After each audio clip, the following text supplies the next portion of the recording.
Good to go, homie. Or when homie was, my cousin was looking at me like, damn, what's wrong with your leg? And I'm like, what you talking about? He like, nigga, your leg. And I look down, and I just like, oh, I pass out. Like, damn, I see the blood. So he like, damn, you got shot. So I'm like, all right, well, shit, what we gonna do? He like, we gonna take you to the hospital. I'm like, nah, we can't do that.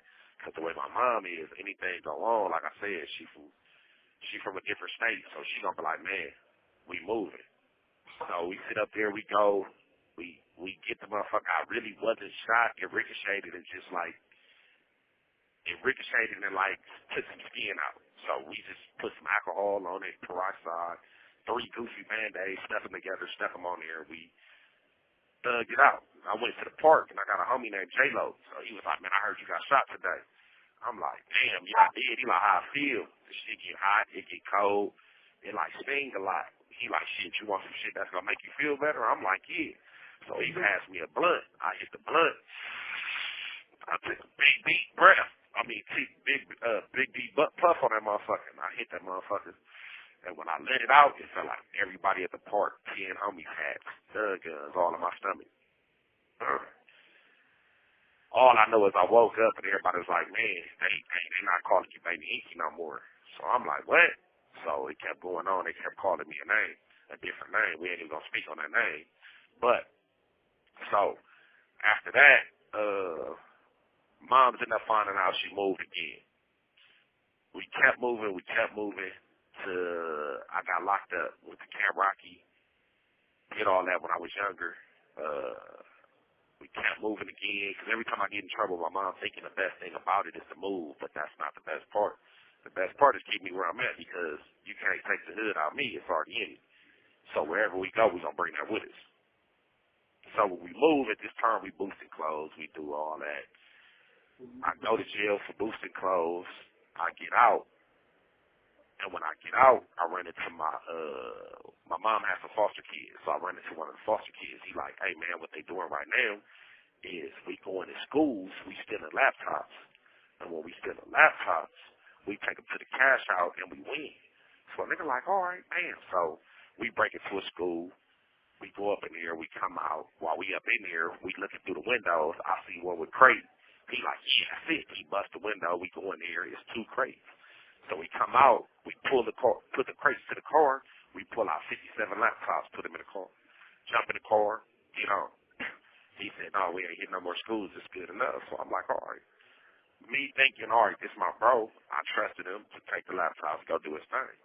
He came back and gave me $2,000. Now, $2,000, me being fresh out from prison, $2,000 is cool for you being fresh out. So I'm like, all right. They'll give me a hotel room, chilled out. So it took, you can say, probably a week later, he hit me up. Hey, man, look, this is what we going to do.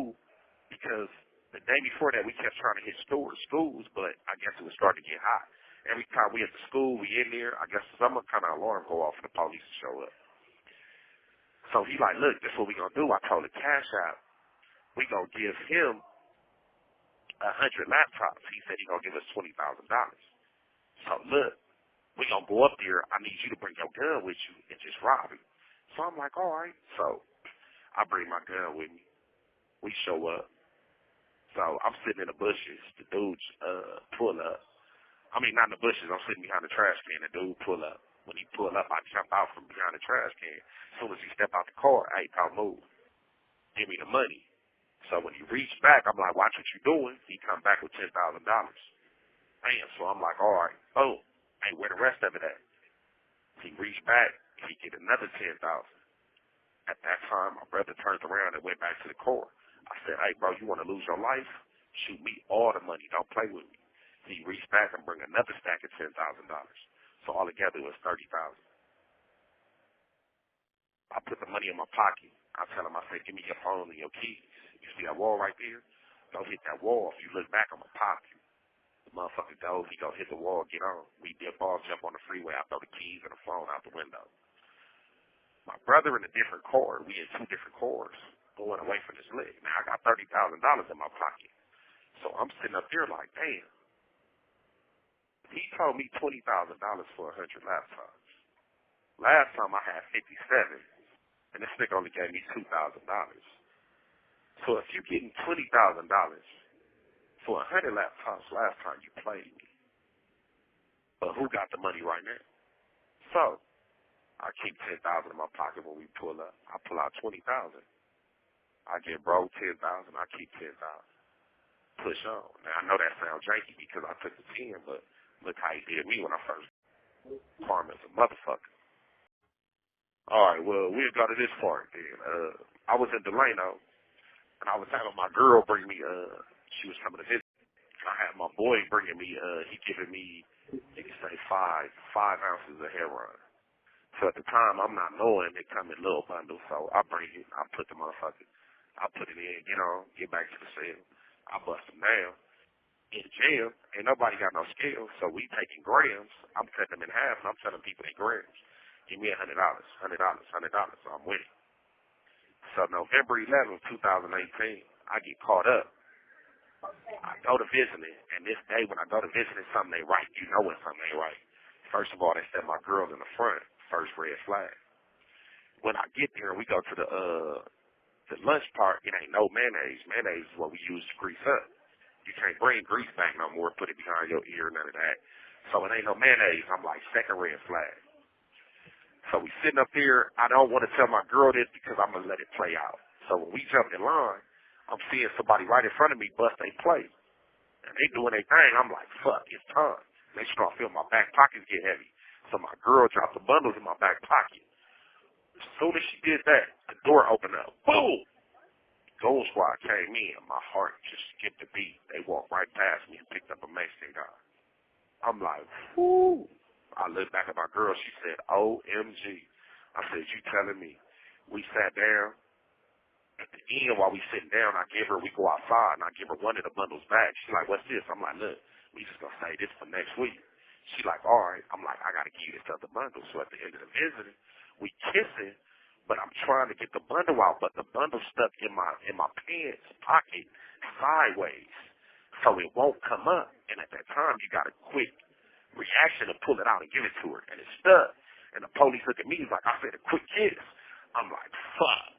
So I told her, like, all right, baby, just go ahead.